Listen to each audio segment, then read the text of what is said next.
Lo que importa presenta Animales Políticos con Daniel Matamala y Cristóbal Belolio. En el episodio de hoy, ¿de qué se trata la campaña? Conversamos con Cristian Valdivieso, director de Criteria, y con Jorge Selume, exdirector de la SECOM.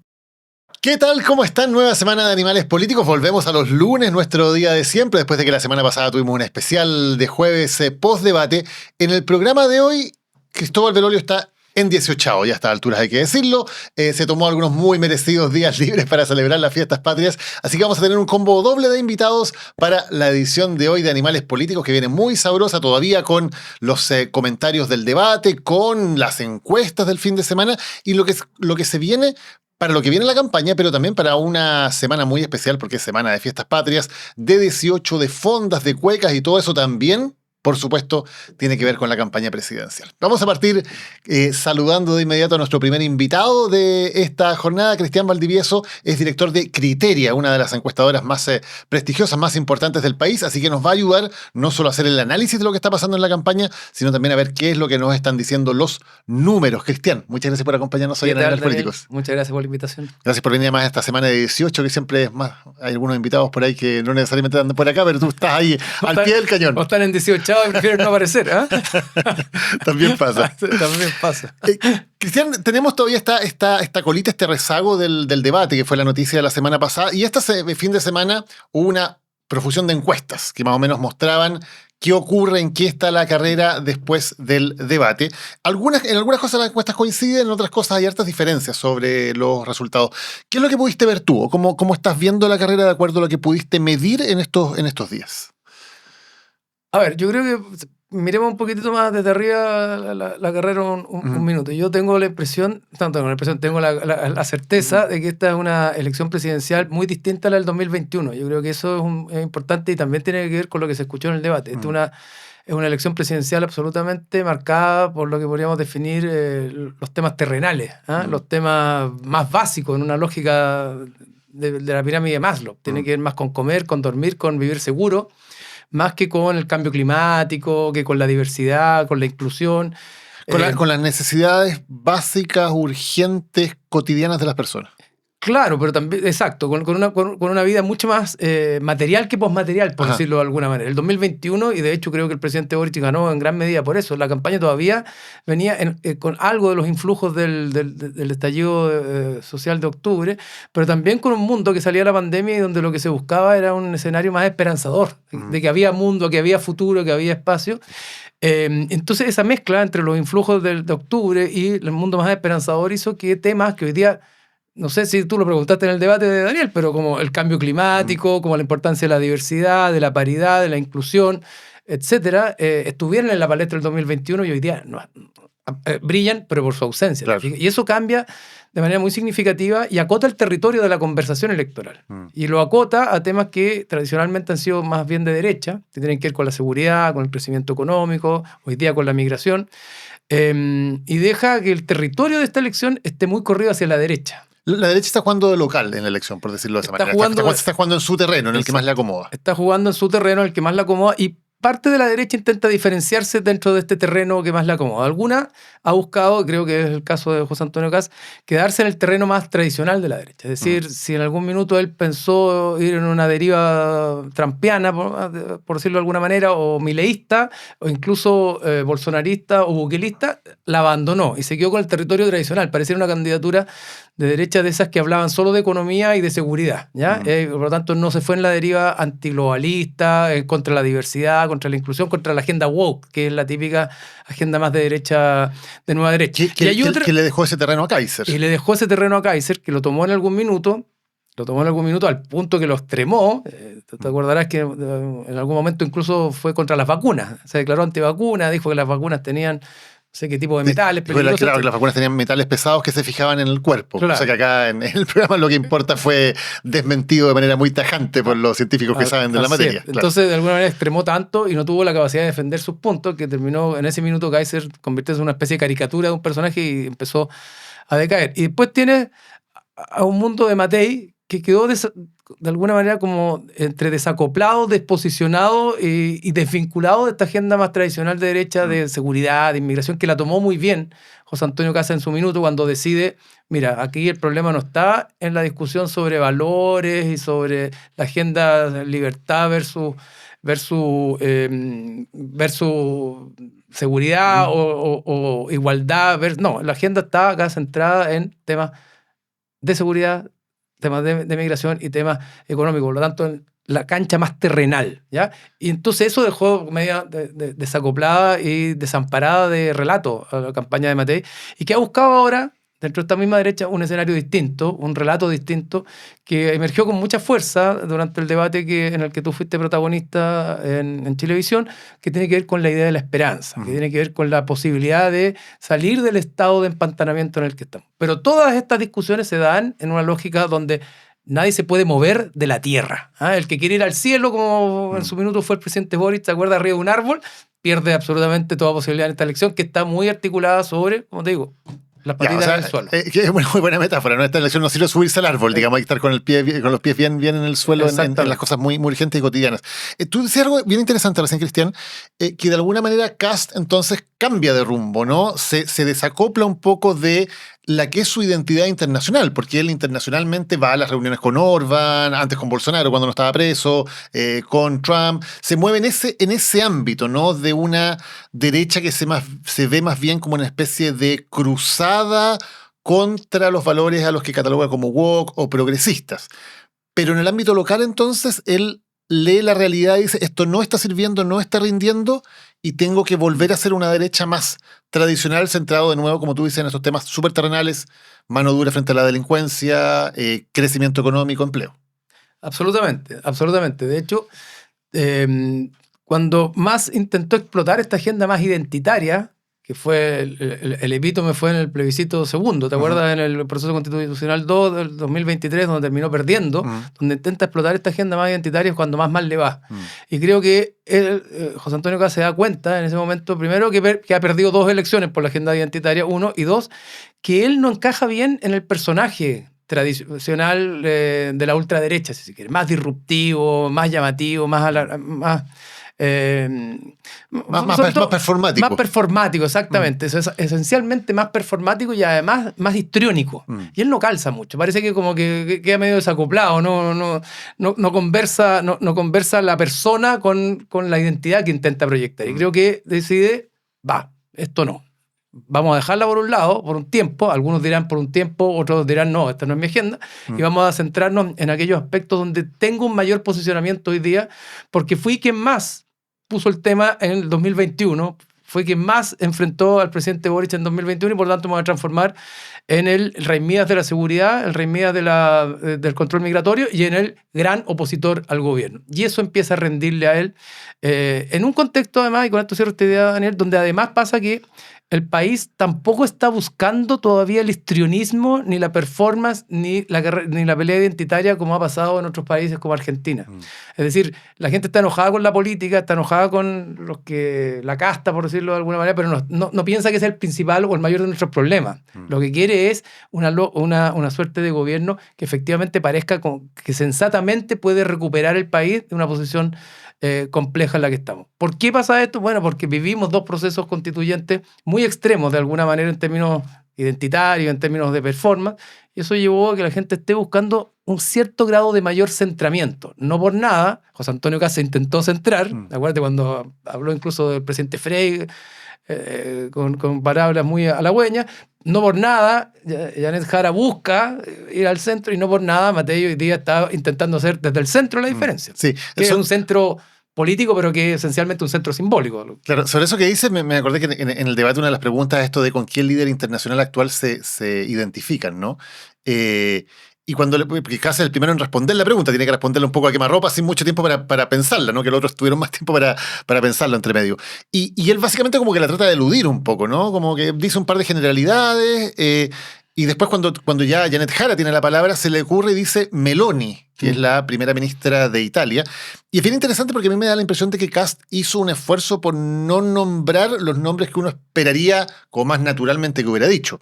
No dijo Bolsonaro, no dijo Orbán, no dijo los dirigentes del Vox en España, como que hizo un esfuerzo por no enmarcarse ahí. Y al final, cuando se le ocurre un nombre, dice un nombre que, claro, viene de ese mundo más bien de ultraderecha, pero que ha hecho un gobierno, como dices tú, mucho más, en el caso de Meloni en Italia, ¿no? Mucho más centrado, mucho más en los valores de la derecha tradicional, más que hacer un gobierno que uno pudiera identificar más con la derecha radical o trumpiano. Entonces, me da la impresión de que efectivamente hay una búsqueda activa de buscar desacoplarse un poquito y buscar otro tipo de referente. Sí, yo tengo esa impresión y eso calza con lo que conversábamos reciente. Yo tengo, aparentemente venía como con el collar bien apretado José Antonio Kast en términos de los temas que quería y los que no quería decir. Y entre otras cosas, yo creo que no quería apelar a quienes ha apelado o intentó apelar en el pasado. A Bukele, acuérdate, fue a El Salvador, claro. Con Orbán se juntó en algún minuto, por lo que recuerdo, ni que decir con la gente, con Abascal en España, ¿verdad? Con el mismo Bolsonaro. Es como que mejor no, con Milei tampoco, con Trump tampoco, mejor que no, porque aparentemente esos personajes son tan disruptivos que me sacan del foco centrista o más o la búsqueda de centramiento, y sobre todo me sacan de los temas que son para mí los emblemáticos, que me dan posicionamiento. Seguridad, inmigración y crecimiento. Que son los temas que quiere hablar Kast. Ahora, en esa mirada, Cristian, hay un punto que es más difícil de entender, que es cómo Evelyn Matei deja que le ocupen ese espacio. Porque un espacio que Evelyn Matei naturalmente tendría que ocupar. Es una persona que tiene trayectoria en temas de seguridad, fue muy bien evaluada como alcaldesa de Providencia en su gestión de seguridad, tiene experiencia en temas de empleo, como ministra del Trabajo también estuvo en un momento en que se crearon muchísimos empleos en Chile. O sea, tiene seniority para hablar de los dos temas principales. En economía siempre ha sido considerada una persona muy, muy destacada, con mucho conocimiento. Ocupa el espacio de la derecha tradicional. Son los partidos de derecha tradicional, ganaron la última elección de consejeros y de alcaldes y de gobernadores con los partidos de derecha tradicional. O sea, uno diría, naturalmente, Evelyn Matei era la persona más indicada para ocupar ese espacio. ¿Qué ocurrió que en el fondo Kast se lo logra arrebatar en algún momento? Sí, yo creo que eso es una de las grandes interrogantes que deja esta elección, o va a dejar esta elección, porque además venía Matei muy bien posicionada en algún minuto, ¿te fijas? Claro. Entonces yo creo hasta principios de este año, o sea, esto pasó en marzo, claro, abril. Hasta marzo, abril, claro. Sí. Estaba muy arriba. Y yo creo que hay muchas variables en esto, no es una sola, y donde se combinan varias cosas. Uno, sin duda, errores propios de la candidata, que son los más visibles desde el punto de vista del análisis y desde las élites, que es que vino y dijo que el golpe se justificaba. Pero a la gran mayoría de la gente no le interesa el tema del golpe, no está muy distante de ese tema, aun cuando tiene ciertos efectos. Pero yo creo que eso permite dar explicaciones, pero es parte.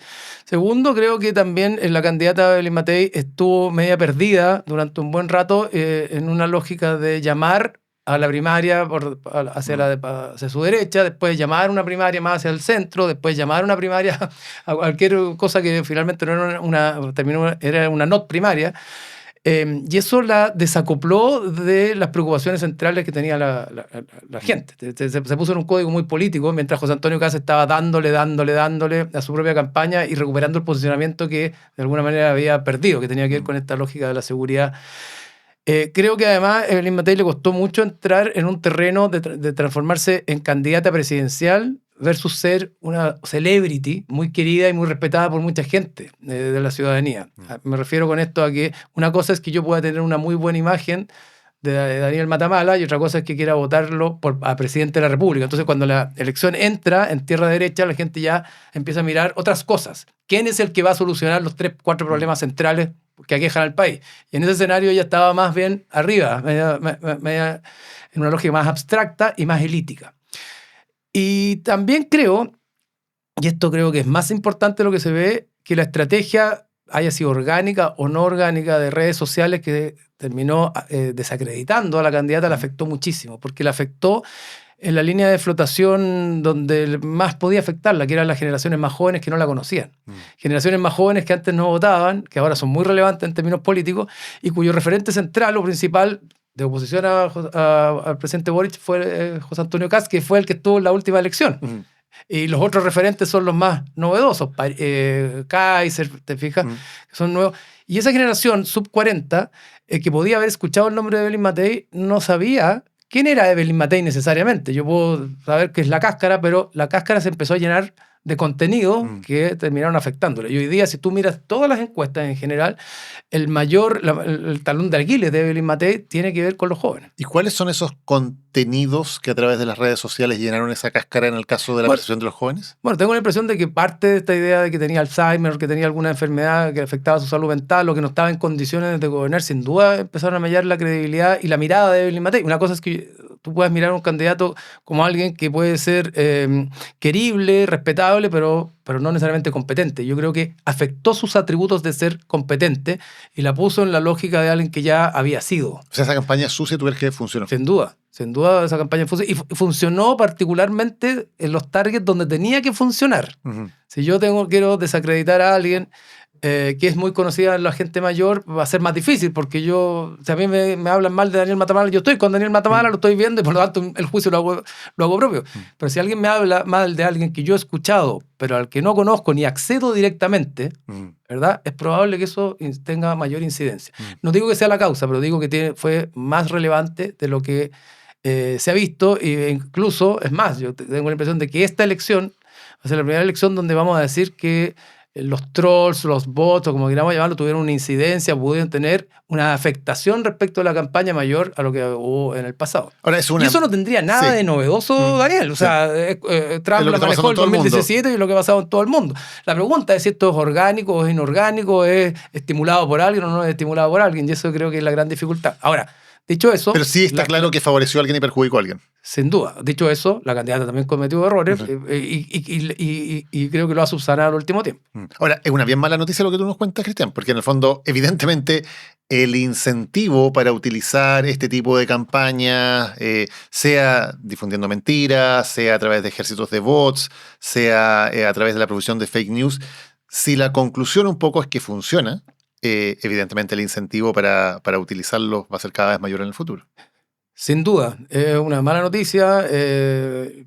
Siempre es fácil después decir, qué tanto, que no tiene nada que ver, no es relevante, pero hoy día la construcción de la opinión pública pasa en gran medida por las redes sociales, sea que median a los grandes medios, sea que median los debates con las cuñas, con las imágenes más relevantes, sea que construyen noticias verdaderas o falsas, y sea que construyen también posicionamiento de determinados candidatos. Hoy día en las redes sociales importa cómo tú apareces, pero sobre todo, o también importa cómo tú haces aparecer al otro. Y en una campaña así, estas cosas inciden. Ahora, la pregunta es, ¿qué hacemos con esto? Y me gustaría que la política lo pensara, porque cuando uno mira en qué está la política, cuando ve las campañas, dice, todavía estamos discutiendo si hay voto obligatorio con multa o sin multa, ¿te fijas? Entonces, pero es un tema que creo que hay que tener en consideración. Sí. De todas maneras. Y ahora es cosa de mirar las redes, por lo menos lo que me dicen a mí la gente que en la oficina que maneja estos temas de redes sociales, es que ha bajado las campañas de hostigamiento. Bajaron. Eso es lo que como resultado, claro, o después de la denuncia. Bueno, de la denuncia, de la discusión, yo creo que fue una discusión amplia. ¿Te fijas? Ahora, yo tengo la impresión de que estas campañas no son solo de derecha, entre derechas o derechas con izquierda. Creo que de izquierdas a derechas también. Esto funciona por todos lados y por lo tanto creo que hay que tener una mirada 360 a este problema, sin duda. Hablábamos de la derecha, de cómo se comportan los principales candidatos allá. Hablemos un ratito de lo que pasa con la campaña de Janet Jara, que de acuerdo a lo que tú mismo dices, tiene que jugar un poco de visita, o sea, tiene que ir a jugar a un terreno que no le es el más cómodo en términos de los temas que se discuten. Además, tiene la mochila de ser la candidatura oficialista, lo que, claro, por un lado le entrega un piso muy importante, pero también le pone un techo, porque hay una gran mayoría, de eso todas las encuestas lo reflejan desde el principio del gobierno, que más bien se siente opositor o que rechaza al gobierno más que apoyarlo. Entonces, ¿ha logrado Janet Jara moverse más allá de ese núcleo de voto oficialista que fue el que obtuvo en la primaria, donde decíamos, bueno, ahora su desafío tiene que ser crecer más allá? ¿Cómo lo has visto? A ver, dos cosas. En la primaria no logró hacerse de todo ese nicho. Votó solo el 10%, le fue muy bien en el 10%, pero votó una izquierda más, no sé, militante probablemente. Creo que la gran virtud que tuvo Janet Jara es que, bueno, le fue muy bien en la primaria, pero con una baja votación general de la primaria logró rápidamente adueñarse del 30% del presidente ya a nivel del conjunto de la población o por ahí. Dicho eso, de ahí no ha podido crecer. más bien se ha ido menguando, se ha ido achicando, pero no ha podido crecer. Yo creo que ese es el tremendo desafío que tiene, porque hoy día tengo la impresión de que lo más probable es que Janet Jara pase a segunda vuelta. Lo más probable, porque no tiene competencia por izquierda y creo que incluso la competencia que le podría haber surgido de Marco Enríquez no sabe mucho hacia dónde estar disparando los balazos. O sea, creo que comete errores incluso, porque incluso cuando él le dice o le saca en cara que ella fue ministra de este gobierno, está reforzando que es dueña del 30%. ¿Te fijas? Entonces casi como una tautología, una paradoja en sí misma. Y por lo tanto tiene una posibilidad de pasar. El punto es que tiene que pasar a segunda vuelta, si quiere ser competitiva en segunda vuelta, pudiendo ampliar ese techo del 30% y lo que vemos que le está costando hoy día ampliar. ¿Y por qué crees que pasa eso? ¿Ha habido alguna deficiencia en la campaña, en la propia candidata? ¿O es que las condiciones estructurales lo hacen muy difícil que ella pueda dar ese paso que le permita ser más competitiva en una segunda vuelta? Yo creo que tiene más que ver con las condiciones estructurales en general. Primero, el principio de la alternancia que ha regido las últimas presidencias en el país y en general en el mundo. Segundo, que el gobierno apostó a tener un nicho duro, pero que nunca superó el 30%. Entonces, es como voy a gobernar con los míos y voy a tener una base sólida, ¿verdad? Que me va a permitir jugar, pero nunca voy a poder cruzar la frontera. Entonces, eso también le afecta. Yo creo que esencialmente eso, más los temas que hoy día son los más relevantes, que no son muy típicamente de izquierda. Yo no creo que sea un problema de la candidata. Yo creo que tiene más que ver con los problemas estructurales y creo que a veces a la candidata la minimizan o la cuestionan dentro de sus propias filas y eso también afecta el posicionamiento y la capacidad de ella de instalar un relato que sea más convocante y más amplio que respecto de ella. No tenemos el contrafactual. Muchos dicen Carolina Toá podría haber sido más competitiva en segunda vuelta. Pero otro te podría decir, bueno, pero Carolina Toá ¿hubiera pasado a segunda vuelta o estarían con más probabilidad dos candidatos de derecha? ¿Te fijas? Yo creo que Janet Jara logró transformarse en una buena candidata y hoy día los problemas que tiene de crecimiento son más bien estructurales y también de las dificultades o las piedras en el camino que le ponen dentro de su propia coalición. Cristian, hablemos un poquito de lo que está pasando hoy concretamente, de si el debate movió en algo la aguja o cómo se ven dentro de estas condiciones estructurales que me quedan bien claras. Las encuestas del fin de semana son en algunos casos coincidentes, en otros casos dan realidades muy distintas. Para hacer un resumen bien breve de las tres principales, probablemente la Criteria, que es la que haces tú, la Academ y Panel Ciudadano. En el caso de Jara, en Criteria no se mueve, se mantiene con 29%. En la Academ cae 2 puntos, en Panel Ciudadano cae 3 puntos. O sea, está la percepción, y que la propia Jara dijo que no lo hizo bien en el debate, había una percepción general de que ella por lo menos no ganó en el debate. O sea, si ella necesitaba mover un poco las cosas, no lo logró. No, de acuerdo. De hecho, en Criteria también en la espontánea cae 2 puntos. Después en la papeleta se mantiene. Pero... ¿Y eso tú crees que tiene que ver con una mala performance? ¿Con que no logró instalarse como una candidata fuerte en el debate? Sí, yo creo que no logró instalarse como una candidata fuerte, pero logró sostener su posición. Y esa es la paradoja. Es decir, mira, yo creo que el debate hay que analizarlo en dos dimensiones. O sea, si uno lo mira en términos sistémicos. Hubo una pelea de primera división que fue entre Kast y Janet Jara, que partieron tomándose el debate. Claro. Se tomaron el debate, partieron ellos porque no tenían por qué partir ellos, pero decidieron partir. Y fueron cómo van y cómo vienen. Eso te asegura sostener tu base, pero te impide crecer. ¿Te fijas? Entonces, eso... O sea, los que ya tienes van a decir que bueno, claro, está ahí mi campeón o mi campeona defendiendo los puntos, pero las personas que miran de fuera no les gusta tanto la pelea. Exacto, yo creo, exacto. Yo si lo miro fríamente, digo, José Antonio Kast fue a que no pasara nada. Janet Jara tenía que tratar de que pasaran cosas y creo que cayó un poco en el juego de él. Y terminó que no pasara mucho en ambos casos. Y después hay una segunda división que fue el resto de los jugadores que hubo en el debate. Entonces, Kast intentó no moverse mucho y que no pasaran cosas. Janet Jara debía haberse movido un poco más, pero entró en la pelea con él y eso también le asegura mantener su piso, ¿te fijas? Pero no les impide crecer hacia el otro lado. Ahora, yo veo como potencial más riesgoso lo que le puede pasar a José Antonio Kast pensando en pasar a segunda vuelta que Janet Jara. Yo insisto que Janet Jara encontró un Marco Enríquez que terminó, de tanto pegarle, terminó sosteniéndola de alguna manera y empujándola hacia el gobierno, que no le es poco el piso que le entrega, que son 30%. Y eso le asegura el paso a segunda vuelta. Ella no tiene competencia. El problema de Janet Jara es cómo lo va a hacer en la segunda vuelta. Claro. Y Kast sí ves que todavía tiene una competencia, porque está un poco la gran discusión es si A ver, Evelyn Matei venía como en las últimas encuestas mostrando un pequeño avance, Sí. un poquito, casi venía desgastando un poquito. Uno decía, parece que las curvas van hacia ese lado. De las encuestas del fin de semana, de nuevo, Kast parece que no se movió, se mantuvo su posición, en Criteria está igual, en Cadem pierde un punto, en Panel Ciudadano está igual. O sea, parece que no pasó mucho. Y con Evelyn Matei es bien curioso porque son bien discordantes los resultados de las encuestas, ¿no? Primero salió este Panel Ciudadano que decía que había una cierta buena evaluación del debate, pero que caía 2 puntos. En la Criteria cae 4, Sí. Matei. En la Cadem sube 2. ¿Cómo interpretas un poco qué pasó con Evelyn Matei, que fue muy protagonista en el debate? Hubo muchos comentarios, en su mayoría positivos, acerca de su estrategia, de su performance, pero las encuestas muestran cosas bien distintas acerca de cómo le pegó finalmente lo que ocurrió. Sí. A ver, dos cosas. La encuesta Criteria fue una encuesta muy del debate, porque fue justo al otro día y solo al otro día del debate, muy pegada. Ya, o sea, el jueves. El jueves. Se hizo entera. Y muy parecido a lo que pasó con la encuesta panel de la UDD. Ujú. Y ambas encuestas mostraron una pequeña caída de Evelyn Matei, una caída de Evelyn Matei.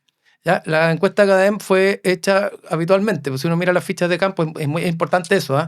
Fue entre el miércoles, durante el día, el debate terminó a las 12 de la noche, ¿no? De jueves y el viernes, entonces recoge un poquito más una cierta tendencia. Entonces yo tengo la impresión de que en frío Evelyn Matei hizo un muy buen debate, tuvo momentos protagónicos, pero de la segunda división, de donde se tenía que mover las cosas, no fue la principal protagonista. Ujú. ¿Ya? Creo que el principal protagonista ahí y el que sacó un mejor resultado, el que más cosechó fue Harold Mike Nichols. Y en segundo lugar, creo que bastante bien le fue a Johannes Kaiser. ¿Te fijas? Entonces, creo que ella hizo un buen debate, tuvo momentos muy altos, donde fue muy protagónico, pero el protagonista de la segunda línea del debate, que no fueron los dos primeros, creo que fue Mike Nichols en ese caso, y él le arrebató un par de puntitos, y Kaiser, que también lo hizo bien, le arrebató un punto. Pero en lo grueso, esto es como un equipo que le ha ido mal durante un buen tiempo y estrena una nueva estrategia. Juega un gran partido, pero termina perdiéndolo. Pero tiene un nuevo partido. Yo creo que Matei en el debate encontró un nuevo tono, encontró un nuevo relato, y tengo la impresión de que ese relato en el tiempo le puede ir rindiendo, sobre todo si es capaz de bajarlo más a la tierra. Creo que en el debate todavía estuvo muy en lo abstracto. Ella dice algo interesante. Yo lo que quiero es que la señora Juanita pueda salir a la calle. Pero le faltó decir qué va a hacer para que la señora Juanita pueda salir a la calle. Ella habló de la esperanza, pero creo que tiene que bajarlo más. Es decir, la esperanza puede ser muy etérea, ¿verdad? O muy vaporosa si no está concretamente asociada con lo que vimos que las semanas anteriores le rindió en Criteria, por ejemplo, cuando habló del 1.000.000 de empleo, cuando habló del Chile, un país de propietarios, te vamos a poner el préstamo, o sea, cosas más terrenales, más concretas. Y ahí entonces, ¿tú crees que tiene? Porque la discusión, lo hablábamos recién, tiene que ver con si Matei tiene alguna posibilidad de crecer a tal punto que amenace a Kast en el paso a la segunda vuelta, ¿no? ¿Este tipo de discurso, este tipo de tonos le sirve para erosionar los votos que tiene Kast? ¿Puede sacar votos de otro lado, que está esta especie de mito, ¿no? Del voto de centro izquierda, de los vivos de la concertación, que por años hablamos de eso, pero parece que nunca aparecen realmente, ¿no? Las estrategias electorales que apuntan a ellos no funcionan demasiado. ¿Hay por dónde este nuevo tono, esta nueva estrategia de Evelyn Matei se pueda traducir no solamente en, digamos, buenos editoriales y buenos comentarios, sino que en lo que necesita urgentemente, que es ir remontando? Claro. No es lo mismo tranquilizar a las élites que crecer en las encuestas o ser más competitivo electoralmente. Yo estoy de acuerdo contigo, Daniel, en todo que este voto de centro-izquierda, de la exconcertación, no aparece, pero sí te permite una suerte de relato distinto, es decir, el relato de la unidad, de buscar el encuentro entre los chilenos, de buscar apaciguar las tensiones. Yo creo que eso es lo que tiene que empujar como telón de fondo, pero en lo concreto tiene que bajar a propuestas muy concretas que compitan con lo que está ofreciendo hoy día José Antonio Kast, pero que compitan en una cancha que es parecida pero no es igual. Yo creo que Evelyn Matei tiene que darle más fuerza a la economía, al empleo, a la mejora de los sueldos, a la posibilidad de que la economía vuelva a ser más virtuosa, al crecimiento económico, porque creo que ahí tiene más atributos. Creo que en materia de seguridad tiene que tener un buen desempeño, pero ahí José Antonio Kast está muy bien posicionado. Ahora, dicho eso, creo que la posición de Kast está más amenazada que la posición de Jara, porque a Jara no la amenaza a nadie. A Jara la amenaza en la segunda vuelta. Claro. Y en cambio José Antonio Kast hoy día lo empieza a amenazar con un nuevo relato, con un nuevo discurso Evelyn Matei, que nada podría hacer pensar de que no le resulte. si es que lo hace bien, porque ya le resultó acá desbancar a Evelyn Matei, por lo tanto, y en 2 meses, ¿te fijas? Entonces vamos a ver si le alcanza el tiempo y si logra cuajar esto, Y por otro lado, la noticia en desarrollo es ver si lo de Harold McNichols fue una golondrina, ¿verdad? Que no necesariamente hace verano, fue una buena performance puntual, porque lo que él mejoró mucho en la encuesta criteria es en imagen. Subió 11 puntos en imagen positiva. Ahora, como decíamos al principio, una cosa es la imagen positiva y otra cosa es que tú puedas convertir eso en votos. ¿Te fijas?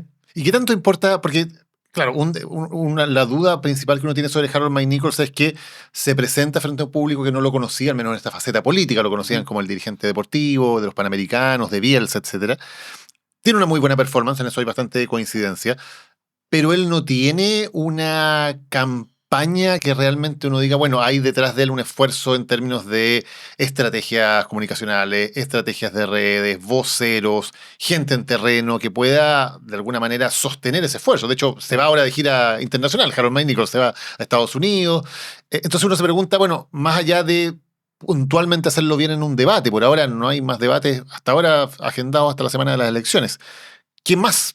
¿Cómo más puede sostener Harold McNichols una presencia que haga que esto sea una especie de trampolín para ir subiendo? No, claro, yo creo que lo tiene muy complicado porque mejoró mucho en imagen. Yo creo que tuvo una buena performance. Además, no necesariamente porque lo hiciera particularmente muy bien, sino que porque fue un candidato distinto. Claro, llamó la atención por su diferencia. Claro, apostó un tono distinto, a un estado de ánimo distinto y eso la gente lo valoró. Y lo que te habla también, de alguna manera, que el espacio que quiere instalar Evelyn Matei tiene un cierto espacio. ¿Te fijas? O sea, existe un público que sí quiere escuchar ese tipo de discurso. Está cansado del hostigamiento, está cansado de la polarización, está cansado de que todo sea adversarialidad. Existe ese espacio, pero eso tiene que coincidir con algo que me haga sentir de que efectivamente las cosas pueden cambiar. Entonces yo lo veo complejo de él. Él amenaza en este posicionamiento a la parte, digamos, de públicos de estrato más alto y de más edad que tiene Evelyn Matei, que podía haber ido captando en términos de gente como más de centro izquierda, de más edad, más concertacionista. Eso, perdona, pero como dices tú, es tan pequeño ese espacio que no debiera ser una amenaza importante para Evelyn Matei, porque el desafío que tiene Evelyn Matei no es cuidar ese espacio, es ir a los grupos más bajos de la población y a la gente más joven, que es donde tiene sus debilidades mayores. ¿Te fijas? Y Cristian, cuando vemos las encuestas, como porque analizamos con mucho detalle, mira, bajó un par de puntos, subió un par de puntos, etc. Mi duda siempre es, ¿estamos seguros de que las encuestas como las estamos haciendo son capaces de captar a todo el electorado? Porque hay un fenómeno evidente que sabemos de voto obligatorio, con el cual entra al padrón electoral un grupo de votantes que suelen llamarse los votantes obligados, ¿no? Y que no consumen información política, que por supuesto son más reacios a contestar encuestas y a participar en ese tipo de comentarios, que probablemente tampoco tienen una idea tan clara, tan específica de lo que está pasando en la carrera presidencial. ¿Están realmente considerados acá o puede ser que esos electores aparezcan más bien a última hora y den una sorpresa? Puede ser, y puede haber mucho voto oculto también. O sea, gente que hoy día, no sé, vio las campañas del fin de semana, le llegaron cosas por redes sociales y marca como el top of mind del yogur que elige en el supermercado, pero que después en el momento de la urna cambia el voto o sea influenciable por otras cosas. Mira, yo creo que humildemente tengo que decirte lo siguiente, es cuando había voto voluntario, nosotros en las encuestadoras decíamos, qué difícil, porque tenemos que no solo encuestar y representar bien, sino que además tenemos que ser capaces de encontrar a los que van a ir a votar. Claro, o sea, tú tienes una tómbola y agarras gente, pero no sabes además quiénes van a ir a votar. Entonces, si fuera obligatorio sería más fácil. Hoy día que es obligatorio, esta es la primera elección presidencial con voto obligatorio, no sabemos hasta dónde estamos pudiendo bien representar a todo el conjunto de la población. Lo intentamos, lo chequeamos, buscamos que sea lo más representativo posible, pero siempre te puede aparecer este fenómeno y además te puede aparecer un voto de último minuto, porque la gente que no tiene el hábito de votar actualmente puede escoger cualquier yogur, porque no tiene una fidelidad. Fíjate, estamos en elecciones mucho menos ideologizadas. ¿Pero crees que eso hace un poco más incierto el que no sea la primera experiencia con voto obligatorio, que no sepamos exactamente cómo medir esos electores? ¿Hace que puede haber más sorpresas que en una elección, digamos, donde ya más o menos conocíamos cuál era el comportamiento del padrón? Yo tengo la impresión de que si hay sorpresas se van a ir verificando más o menos en las encuestas. Lo que podría terminar pasando es que haya más cercanía entre dos candidatos que se disputen el paso a la segunda vuelta y que no sea cierto lo que se está viendo ahí. Ahora, tú apretas hoy día a mí, yo te diría que creo que veo a Jara en la segunda vuelta y no sé con quién va a estar en la segunda vuelta. Lo más probable es que con José Antonio Kast, pero creo que ese espacio todavía está abierto. Por las cosas que pueden pasar en estos 2 meses. Por las cosas que pueden pasar y porque hay, como decíamos desde el principio, para cerrar el programa, hay mucha competencia entre las derechas. Claro. Y esa es la competencia principal de aquí a... Eso es lo que veo yo, porque no veo quién puede amenazar la posición o el 30% de Janet Jara. Tendría que el gobierno tener un fake o un fail muy grande. Y eso podría... hacerla... Está un poco amarrarla a ella. Claro. Cristian Valdivieso, te agradezco muchísimo por habernos acompañado en esta edición de Animales Políticos. Gracias, Daniel. Muchas gracias por la invitación. Presentamos ahora a nuestro segundo invitado de esta edición de semana 18 de Animales Políticos, Jorge Selume, es consultor, entre otras cosas fue director de la SECOM en el segundo periodo del presidente Sebastián Piñera. Jorge, muchas gracias por acompañarnos hoy. Hola Daniel, gracias por la invitación. Jorge, queremos ver un poco de qué se trata esta campaña, ¿no? De qué están hablando los candidatos o de qué quieren que le hablen los ciudadanos. ¿Cómo lo ves tú? ¿De qué se trata esta campaña 2025? A ver, yo lo separaría en dos niveles a priori. Creo que hay algo en el subyacente, que es lo que está sucediendo. Y cuando digo subyacente me refiero desde una perspectiva estructural, y que pasa en Chile, y si analizamos el contexto global, está pasando en otros países, que es que aparentemente la política, como la conocemos, con sus sistemas, instituciones democráticas, está crujiendo. Y pareciera que la política está llegando tarde a las soluciones que la ciudadanía demanda. Pareciera que de alguna manera está un poco obsoleto este mecanismo que nos dimos para solucionar los problemas colectivos. Y eso ha generado diversas crisis en diversos lugares. Nosotros lo vivimos en Chile en el 2019, y si uno abre el abanico, hoy día Europa está toda revuelta. Entonces yo creo que ese es como el subyacente. Y sobre ese panorama, sobre ese contexto, aparecen candidatos ofreciendo soluciones. Yo creo que por la naturaleza de una elección la gente busca la solución más inmediata, la más pragmática y la que parece ser más mágica. Desde esa perspectiva, candidatos que vengan con soluciones medianamente populistas, que vienen a solucionar la emergencia más actual, aparentemente tienen más ventajas sobre los que quieren, de alguna manera, solucionar el problema de fondo. Porque el problema de fondo no es inmediato en términos de resolución, requiere trabajo, requiere poner de acuerdo a gente que piensa distinto y por ende no es necesariamente lo más estridente en términos comunicacionales. ¿Y a quiénes ves presentando soluciones más, digamos, inmediatas o más populistas, por usar tu palabra, y a quiénes ves en la otra vereda? Yo creo que se ve con bastante claridad en el caso, por ejemplo, de José Antonio Kast, cuando él titula la perspectiva de su propuesta de gobierno bajo el paraguas de emergencia, lo que está diciendo es eso. Está diciendo, ¿sabe qué? Hoy día esta cuestión está, de alguna manera, este motor ya no funciona. Yo soy un mecánico, vengo a echar a andar el auto. Lo importante es que el auto ande, no importa cómo. Y después sobre la marcha podemos ir viendo cómo arreglamos el tema de fondo. ¿Ya? Eso de alguna manera puede ser aliviador, ¿ya? Para la gente que está teniendo muchas dificultades en el día a día, sin ninguna duda. Y desde esa perspectiva está siendo bastante hábil y creo que está haciendo lo que un candidato en estricto rigor debiese hacer en la corte. ¿Ya? Después que eso dé buenos resultados es otra discusión. Y luego hay otros personajes que están tratando de alguna manera tomar el camino más largo, que aparentemente es menos seductor. Yo a quien veo en ese camino, en la antítesis, es con todas las dificultades que ha tenido Evelyn Matei, que de alguna manera está tratando de abrir el abanico, se trata de posicionar en una coordenada que tradicionalmente se le conoce más como de centro. Digo tradicionalmente porque creo que esas nomenclaturas hoy día están un poco obsoletas, la gente no se identifica en esas casillas. Y el plano cartesiano que conocíamos de izquierda a derecha pareciera que está de alguna manera más líquido. Y yo creo que ellos son como las dos figuras que resumen estas posiciones. Luego uno puede decir, ¿sabéis qué? En la vertical de José Antonio Kast también uno puede encontrar a los Kaiser, puede encontrar al profe Artés, y puede encontrar al Parisi. Y desde el lado de Evelyn Matei, yo creo que quien se asemeja en tono y estilo hasta el minuto, y creo que en el debate lo logró con bastante éxito transmitir, es Harold May Nichols. ¿Y Janet Jara en qué terreno queda ahí? No, yo creo que Janet Jara todavía no encuentra una ubicación en el plano. Yo creo que ideológicamente Janet Jara representa algo, ¿ya? Y claramente yo creo que lo que representa es un poco la pulsión que estuvo detrás del texto de la primera convención constitucional, digamos. Ese es su ADN en términos ideológicos, esa es la aspiración del Partido Comunista, eso es lo que ella representa.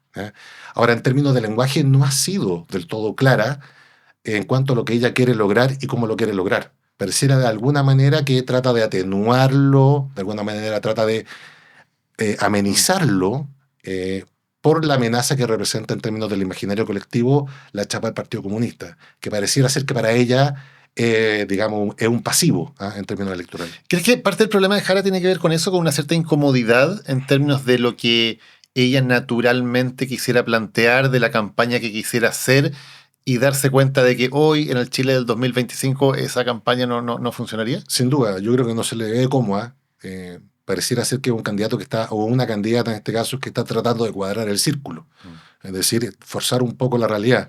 En el debate, por lo menos lo que yo vi, se les nota incómoda, se les nota de repente un poco iracunda, con poca paciencia, y yo creo que eso tiene que ver con que no ha encontrado su posición en la cancha.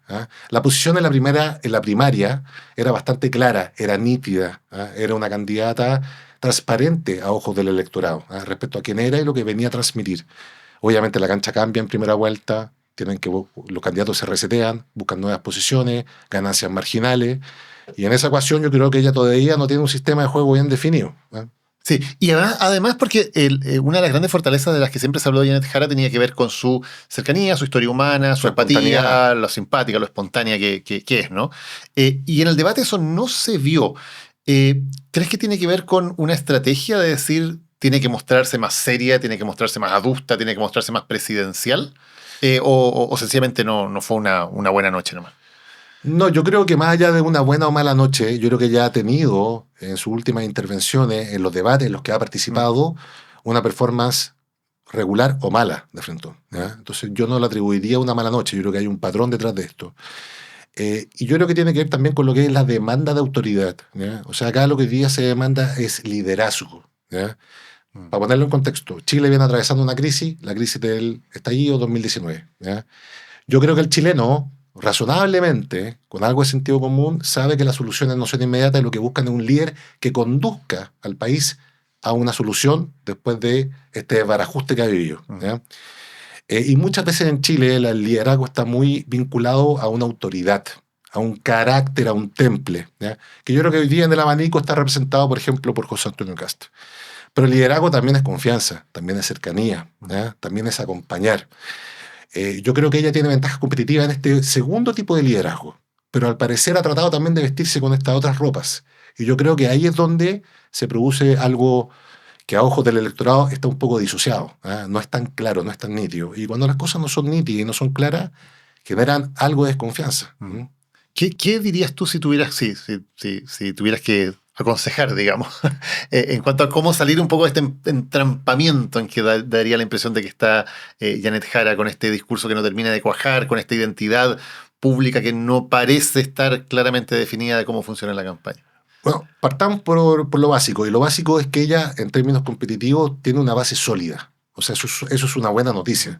Si uno sigue la regla de los números generales, acá lo que uno tiene es una torta de votos, y si uno la separa por tercio, tiene un tercio que parece inamovible, que es el tercio que aprueba el gobierno. Un tercio que no ha dejado el gobierno en casos de corrupción, en casos de escándalos sexuales, es decir, un tercio extremadamente leal. Y ese tercio, la continuidad va a estar con Janet Jara. El otro tercio pareciera ser que está capitalizado por lo que es José Antonio Kast, o la derecha más dura.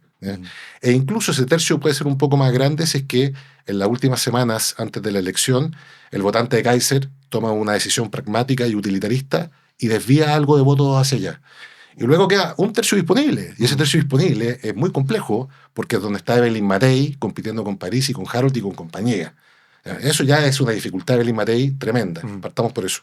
Pero habiendo dicho lo anterior, Jara ya tiene un tercio bastante sólido y sobre ese tercio ella debiese ser capaz de construir. Ahora, es verdad, es complejo construir desde la continuidad cuando la pulsión del electorado es cambio.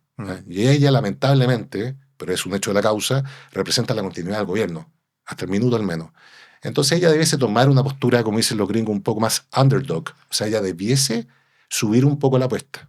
¿Arriesgar más, apostar más? Debiese arriesgar más, porque ya tiene un tercio bastante sólido. O sea, ese tercio le va a perdonar quizás algunos vaivenes. Pero ella debe arriesgar, por ejemplo, en la conformación de su equipo. ¿Quién es la gente que la acompaña? ¿Qué tan variado es?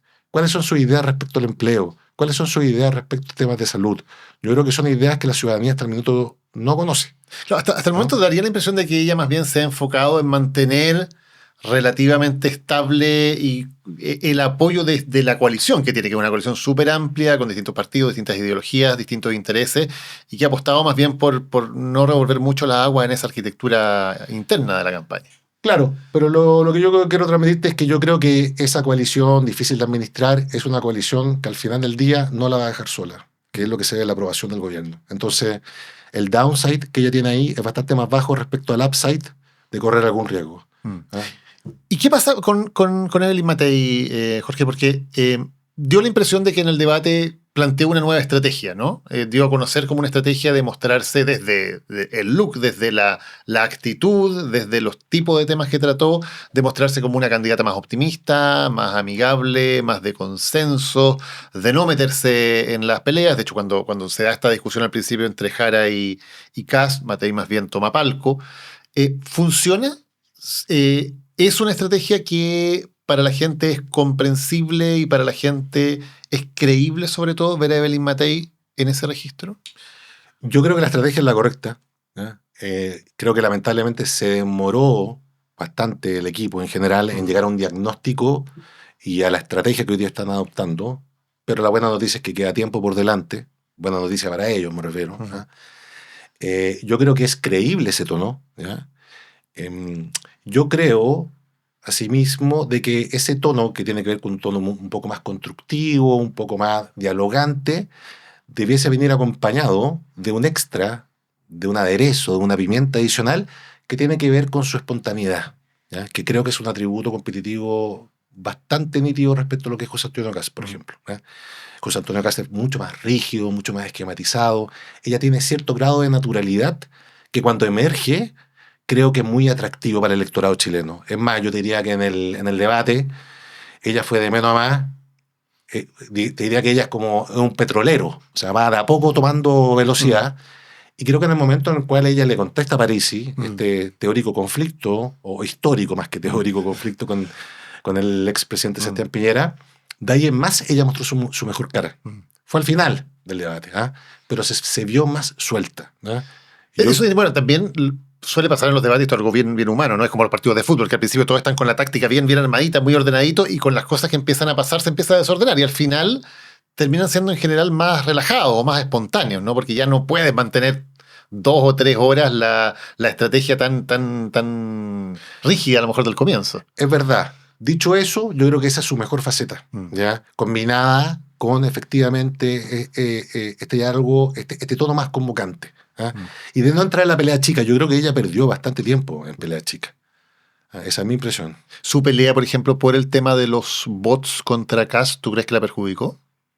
¿O que había que hacer ese punto ahí? No, o sea, lo primero, yo creo que ese punto es válido y creo que ese punto hay que hacerlo a diario, no solamente los candidatos, sino que los medios de comunicación, etc. Creo que es una realidad que en parte, entre otros factores, ha terminado por erosionar la convivencia democrática.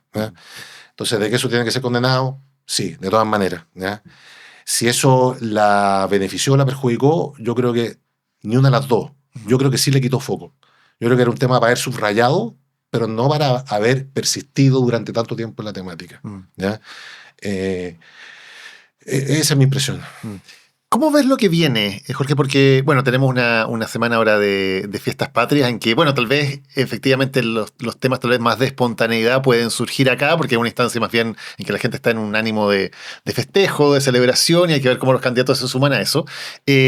Y después quedan 2 meses de campaña, o un poquito menos de 2 meses de campaña. ¿Qué puede pasar ahí? Sí, ahora, solamente para volver atrás y repasar un poco a qué me refiero con espontaneidad, ¿ya? Esta espontaneidad que, por ejemplo, se podría sugerir para fiestas patrias, es una espontaneidad alegre, expresiva, etc. Yo creo que esa espontaneidad, por ponerle ese nombre, está desacoplada del ánimo del país. Y yo creo que eso no ayuda en términos de confianza ni de transparencia. O sea, yo creo que hoy día el país lo que está atravesando, por ponerle un nombre, es un duelo. Y cuando me refiero a un duelo, me refiero a las 2 connotaciones de la palabra. Por un lado, el duelo que tiene que ver con el luto, es decir, algo se ha perdido.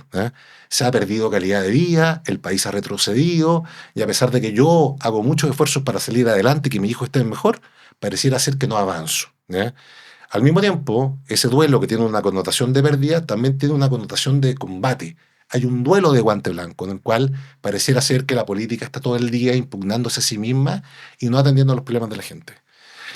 Ese sentimiento es un sentimiento de abandono, es un sentimiento de no estar siendo observado.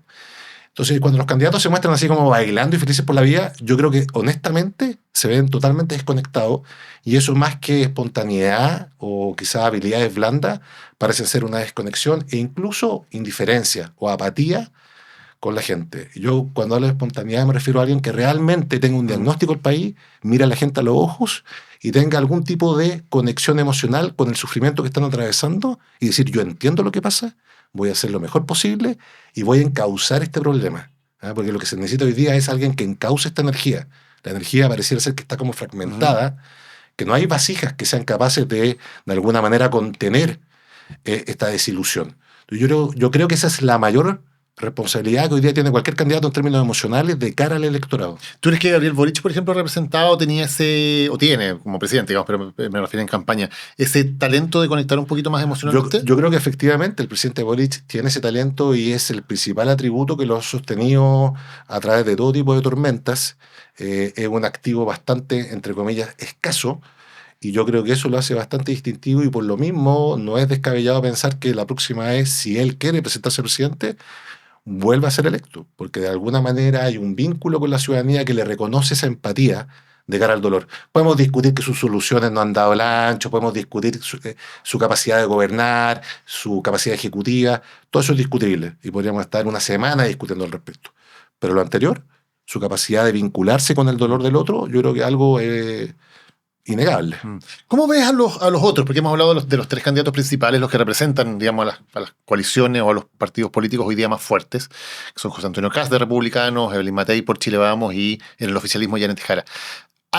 ¿Qué rol juegan o qué características o qué personajes, digamos, son los que están en la segunda línea y si tienen alguna relevancia finalmente para los resultados de las elecciones? Sí, de los que están en la llamada segunda línea, yo creo que el más relevante por el rol sistémico que cumple Johannes Kaiser. Por alguna manera, Johannes Kaiser, para hacer la analogía del fútbol americano, que yo no conozco bien ese deporte, pero por lo poco que entiendo, hay jugadores que van arrastrando las marcas para que otros penetren y lleguen al touchline. En esa analogía, yo veo a Johannes Kaiser llevándose las marcas y José Antonio Kast pasando, digamos, al touchline. No digo que esto tenga algún tipo de coordinación, pero espontáneamente se da así. ¿Ya? Entonces, por ejemplo, si es que Evelyn Matei quiere mostrarse mano dura y decir vamos a hacer X media, Johannes Kaiser dobla la apuesta y la lleva a lugares donde ella nunca va a ser capaz de igualar esa apuesta. Y por mientras, José Antonio Kast pasa tranquilo hasta el final. Entonces, yo creo que el rol de Johannes Kaiser en hacer ver más moderado a José Antonio Kast, que es algo que mucha gente ya ha dicho, efectivamente ha sido real y ha funcionado. Y el día de mañana también esos votos, en una segunda vuelta, probabilidad 90%, se van a ir a José Antonio Kast. O sea, ¿es funcional Kaiser a la candidatura de Kast? Totalmente. ¿Y no lo amenaza?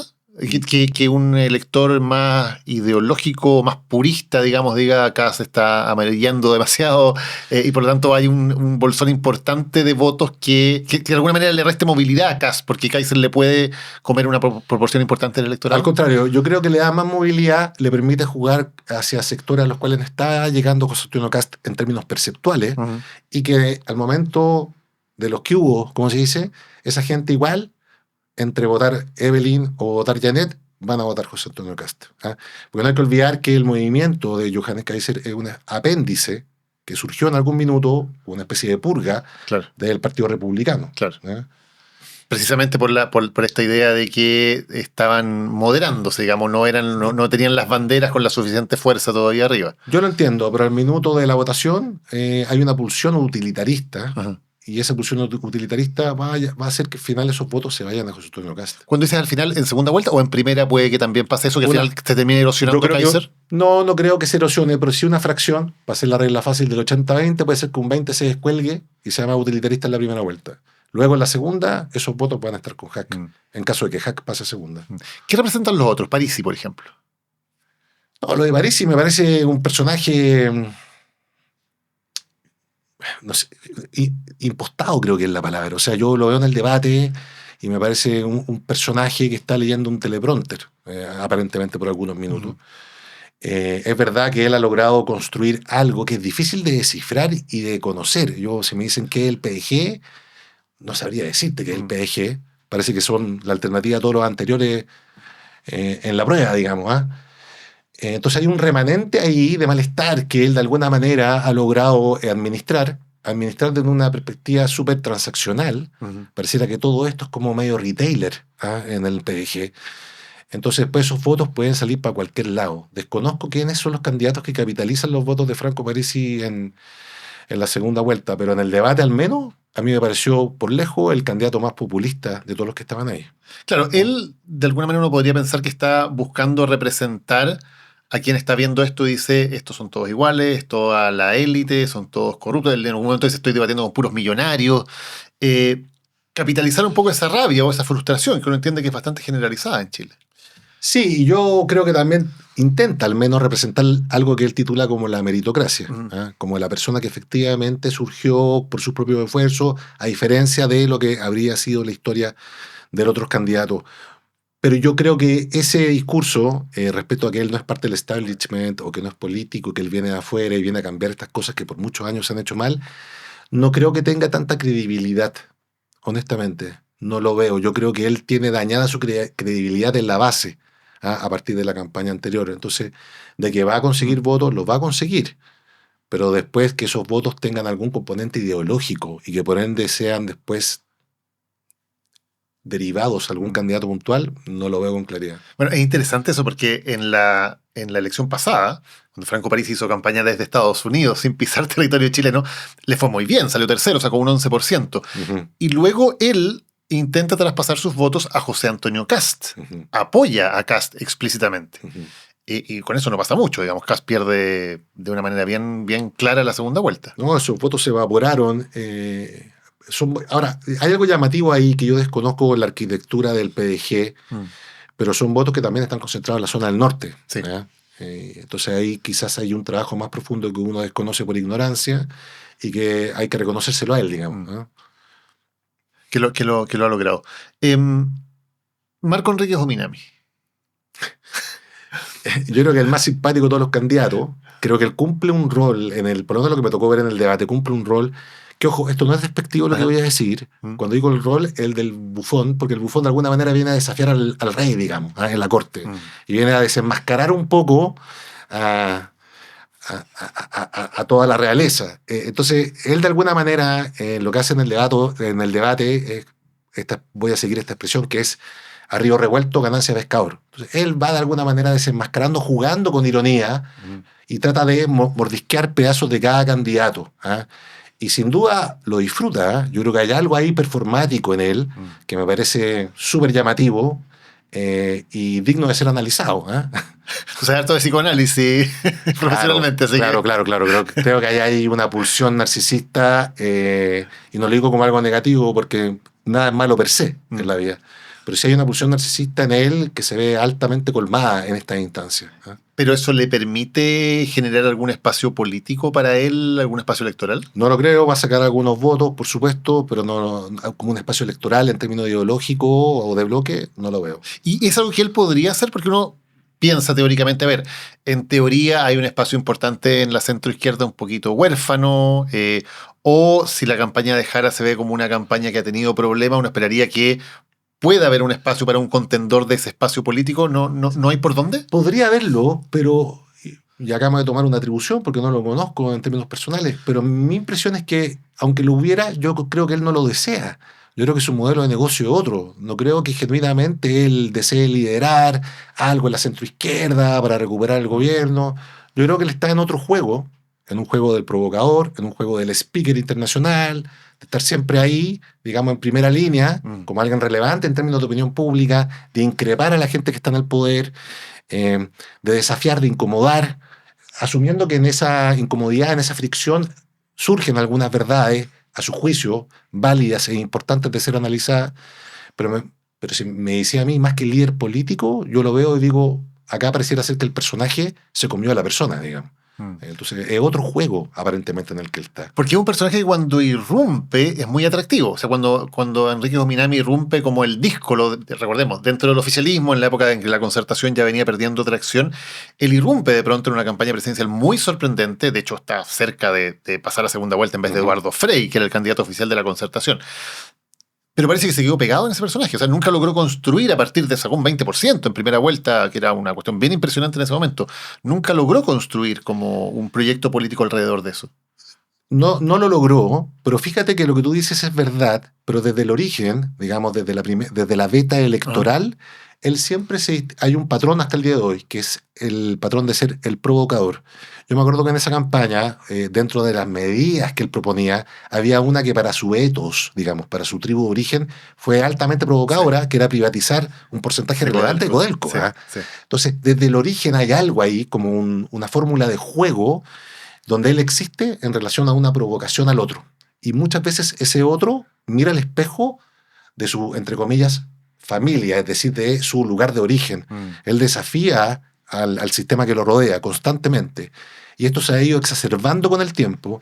Ahora, claro, en la medida que entonces esto se exacerba, va perdiendo un poco de credibilidad y pareciera más que es el placer por hacerlo que, digamos, la ambición genuina política por lograrlo. ¿Ah? Claro. No, tienes razón, porque una de las cosas que nos llamaba la atención cuando hablábamos del debate era, decíamos, qué curioso esto de Marco Enríquez Ominami, que más bien aparecía desafiando todo el rato a Janet Jara, que uno dice, claro, puede ser entretenido en términos del debate, pero para el elector que él viene a buscar probablemente no es la mejor estrategia. El elector de centro-izquierda más bien está esperando que él vaya a provocar a Kast, que vaya a provocar a Kaiser y por ahí se sienta representado. Pero si él está todo el rato atacando a la candidata de los que esos electores sienten como cercana, uno dice, no está ganando mucho acá, pues no parece estratégicamente muy hábil. No, yo diría que si tuviera que resumirlo como en alguna especie de estereotipo es como en este almuerzo familiar el típico familiar que está desafiando, digamos, a la familia, desafiando al padre, desafiando a los hermanos.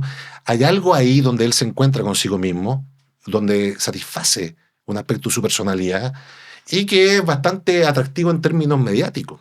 Por eso digo, es muy performático. Harold May Nichols, que fue como de alguna manera la sorpresa o la revelación, dicen algunos del debate, que llamó la atención. ¿Qué te parece lo que está haciendo? Bueno, lo primero me parece Harold May Nichols como un futbolero de corazón. Digo, Harold May Nichols, todo mi respeto, los mejores recuerdos que hemos tenido futbolísticos fueron bajo su dirección. Ahora, en términos de lo que está haciendo en el ámbito de la política, que es otra industria, es otro deporte, efectivamente, en el debate se vivió bastante bien. Ahora yo creo que por dos cosas. Yo creo que él no hizo nada sobresaliente, pero muchas veces esto tiene que ver con manejo de expectativas. Entonces yo creo que se esperaba poco y como él, dentro de todo, hizo algo, se ve bastante bien. Ahora, de fondo creo que el principal tema de cómo se vio su performance en el debate es que fue una persona muy sensata. Y eso te habla de que la política, a ojos de la gente, está muy enferma. O sea, que alguien diga cosas que son de sentido común, bastante como obvias, ¿ya?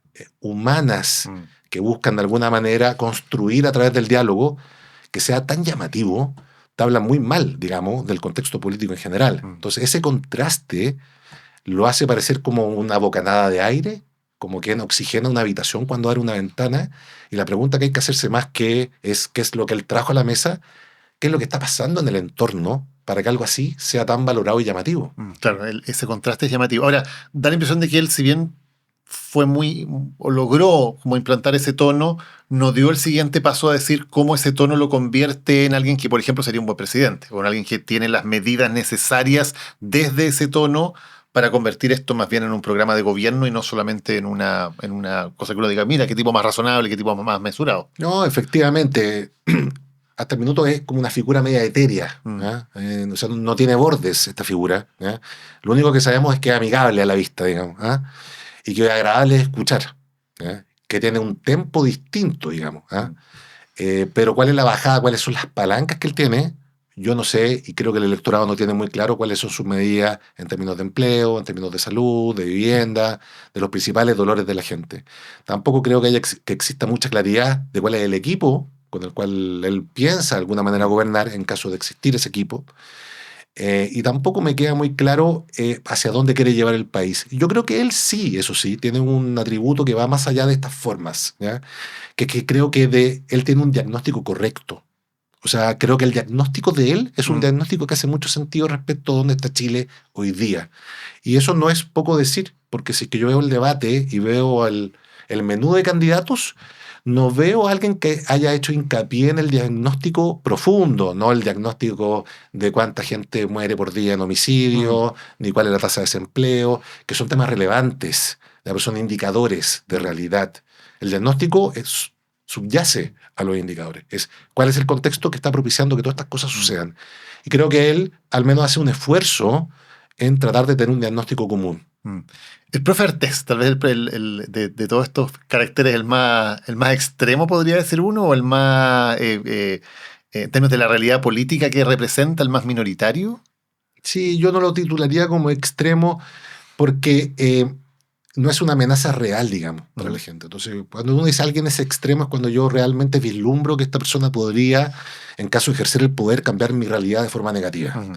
En el caso del profe Artés, es un poco, digamos, una caricatura, es como, no quiero decir casi tierno, pero es divertido de ver y le agrega un ingrediente al debate. Eso la gente no lo siente, o sea, lo siente desde esa perspectiva más bien positiva porque no lo ve como alguien que tenga una posibilidad real de... Yo creo, efectivamente, entonces yo creo que la gente no lo condena, no lo ve como extremo, ni tampoco le genera malestar porque no lo ve como una posibilidad real. ¿Ah? Digamos, el tío simpático del almuerzo que se manda un par de comentarios en la sobremesa, buena onda, qué bueno que participe, pero no creo que se le vea como digamos, como una amenaza real, creo que está muy fuera de época. Efectivamente, el profe Artés, en términos ideológicos, uno puede decir es bastante consistente, pero esa consistencia lo tiene anclado en el pasado. Claro. Jorge, tú, hemos hecho todo este análisis que está súper interesante. Tú además tienes harta experiencia un poco en haber estado en la cocina del día a día del poder. Tuviste en la SECOM, como recordábamos, en el segundo gobierno del presidente Piñera. Describiste tu experiencia más en un libro que, si alguien no lo ha leído, es muy, muy recomendable. Creo que es uno de los mejores libros que se ha escrito en Chile desde dentro sobre cómo funciona el día a día de la política con todos los errores que se cometen muchas veces, con la confusión que hay muchas veces en torno a cómo hacer las cosas, porque a veces se tiende a pensar que las cosas son súper planificadas y que hay hasta un poco la teoría de la conspiración, ¿no? Que todo está perfectamente organizado y la dinámica del poder en general es muchísimo más caótica, más difícil de entender y todo eso. Un poco desde esa experiencia, ¿cómo ves lo que viene de campaña? ¿Qué tantos elementos crees que pueden surgir? ¿Crees que puede haber alguna sorpresa externa a lo que planifican los candidatos que pueda definir la campaña? ¿Qué podemos esperar un poquito desde esa experiencia de la política real de cómo funciona en los 2 meses que quedan hasta la primera vuelta y luego hasta diciembre, hasta la segunda vuelta? Sí. Bueno, efectivamente yo creo que existe una noción en términos de la ciudadanía de que en política la regla es la planificación y la excepción es la improvisación. La realidad es que todo lo opuesto, está invertido. La regla es la improvisación y obviamente hay una especie de ritual en torno a la política que transmite esto a la ciudadanía. Claro. Pero la realidad es más pedestre. Entonces, habiendo dicho eso, en los meses que quedan de campaña, van a pasar muchas cosas. Y yo creo que nadie vislumbra, nadie es capaz de anticipar, y por nadie me refiero tanto a los medios como las candidaturas y los comandos. Y siendo esa la regla, creo que en estos casos una de las principales virtudes es ser el que menos se equivoca. O sea, yo creo que va a ser muy importante no cometer errores. Yo, por ejemplo, creo que Evelyn Matei, en el desafío que tiene, que no es menor, como estábamos hablando antes, tiene que ecualizar 2 cosas que no son fáciles de ecualizar. Por un lado, no equivocarse, pero por otro lado, desafiar. O sea, ella, el debate que hizo fue correcto, pero no fue a robar votos, y si bien las encuestas después muestran que tiene alguna alza, todas dentro de los márgenes de error. Eso sí, algunas muestran alza, otras bajas, es bien sucia la información, claro. Puede ser ruido estadístico, ¿no? Pero ella tiene el desafío de ir a capitalizar y sacar votos, ¿ya? No solamente no equivocarse. Y esa ecuación va a ser difícil de modular, es un desafío, es factible, pero ella, y los gringos tienen una palabra muy buena para esto en términos electorales, ella es el underdog. Sí. O sea, ella tiene que ir hacia adelante. Y da la impresión de que ella ya adoptó ese rol, o sea, ya tiene, porque partió esta campaña exactamente en la posición opuesta, como la favorita que no tenía que correr riesgo, y ahora da la impresión de que ella internalizó que ahora tiene que ir desde abajo, ¿no? Exactamente, pero tiene un componente adicional que lo hace más complejo, ¿no? Porque históricamente se ha dado el hecho de que quien viene atrás, caballo pillado, caballo ganado, claro, lo logra. Pero es excepcionalmente difícil haber estado arriba, bajar y después lograrlo. O sea, hacer el rebote es algo extremadamente complejo. Hay poca gente que lo ha logrado. Yo creo que ella está en condiciones de hacerlo, ¿ya? porque creo que en el último tiempo a José Antonio Kast se la ha visto mal. ¿Ya? Creo que José Antonio Kast, para él es muy natural impugnar, ¿ya? Ir de abajo hacia arriba. Pero administrar poder siempre, si uno mira la historia reciente, le ha resultado incómodo y difícil de administrar. Se le vio cuando fue a la segunda vuelta con Gabriel Boric, la vez anterior, donde en los debates tuvo un performance bastante lamentable. Y también se vio en la Convención Constitucional, la segunda, cuando tenía la mayoría, administrando poder, y tampoco fue capaz de encauzar y capitalizarlo en un texto que podría haber sido un hito para él, en términos de transmitirle a la ciudadanía, claro, soy un líder capaz de generar gobernabilidad y ofrecer resultados concretos. ¿Tú crees que no le es cómodo a esa posición que es la que tiene hoy día, de ser el favorito que tiene que básicamente no equivocarse y mantener su posición? No, yo creo que no le resulta cómodo ni a él ni al equipo que lo rodea, porque es un equipo que tiene un sistema de juego que siempre ha sido de impugnar. O sea, no me extrañaría que en ese comando hoy día lo que tengan es un reloj de arena y estén esperando que pase el tiempo lo más rápido posible de cara a la primera vuelta. ¿Y hay un riesgo en ser demasiado conservador ahí también? Para volver a la metáfora futbolística, como el equipo que va ganando, que quiere que pase el reloj rápido, que muchas veces dice, bueno, echémonos atrás, no cometamos errores. ¿Hay un riesgo también ahí? Hay un riesgo siempre y cuando la candidatura que impugna en este minuto, que es Evelyn Matei, logre, cambiar un poco la dinámica del juego. Creo que algo de eso ella lo ha conseguido en el último tiempo, con medidas que son concretas, directas, tangibles para la ciudadanía, como el pie cero en los créditos hipotecarios, como el 1 millón de empleos, etcétera. Porque es verdad que ella tiene un lenguaje, hasta el minuto, de esto de tenemos experiencia, somos responsables. Voy a decir algo que es triste, pero que es real. A ojos de la ciudadanía, yo creo que la palabra gobernabilidad no dice mucho, ¿ya? Y la responsabilidad no siempre es lo más sexy en una campaña electoral. Entonces, la medida en que ella sea capaz de dejar un poco de lado ese lenguaje, que es un lenguaje más de seminario, ¿ya? Y tener un lenguaje con propuestas mucho más concretas, enfocadas en el empleo, que es donde ella tiene ventajas competitivas notables, versus José Antonio Kast, ¿ya? En términos de su experiencia como ministra del Trabajo y como alcaldesa en Providencia, yo creo que ella ahí sí podría, de alguna manera, dar vuelta un poco el juego. Jorge, ¿qué tipo de cosas pueden pasar? En Estados Unidos tienen esta frase de la sorpresa de octubre, ¿no? Como las elecciones son en noviembre, dicen que siempre ocurre una sorpresa en octubre de última hora que puede desarmar un poquito las estrategias de los candidatos. ¿Ocurren esas cosas en Chile, que haya factores como totalmente externos a la campaña, noticias externas que no tienen que ver con las estrategias de los candidatos, que tengan una influencia tal de que puedan desarmar o reconfigurar una campaña? Eso es como el Atocha. Claro, el efecto Atocha. Sí. O sea, siempre a último minuto ocurren cosas impensadas. Ahora, si esas cosas tienen la capacidad de dar vuelta a una campaña, no lo sé. Pero sí en algunos casos ayudan a cristalizar tendencia. Me acuerdo, sin ir más lejos, para el primer plebiscito, cuando fue la performance con la bandera. Eso yo creo que era algo que nadie podía prever. Yo creo que no dio vuelta el resultado, pero sí creo que lo consolidó y lo hizo mucho más contundente. Quizás la distancia no era 62-38, pero sí de alguna manera cristalizó la tendencia favorable hacia el rechazo en ese plebiscito, y yo creo que nadie en el comando del rechazo ni nadie en el comando del apruebo podría haber previsto que esto iba a pasar. Cosas así sí efectivamente pueden suceder, y en parte la gracia de la política. Jorge Cerume, muchísimas gracias por habernos acompañado hoy día en esta edición de Animales Políticos. Gracias, Donel. Y gracias a ustedes también por habernos acompañado en este lunes, para hacer unas muy buenas fiestas patrias. Recuerden que el miércoles tenemos un nuevo capítulo de Lo que Importa, y ya el lunes, vuelta al 18, estamos nuevamente aquí con Cristóbal Belolio haciendo otro episodio de Animales Políticos en una campaña que ya está entrando en tierra derecha. Muchas gracias por acompañarnos. Chao. Lo que Importa presentó Animales Políticos con Daniel Matamala y Cristóbal Belolio.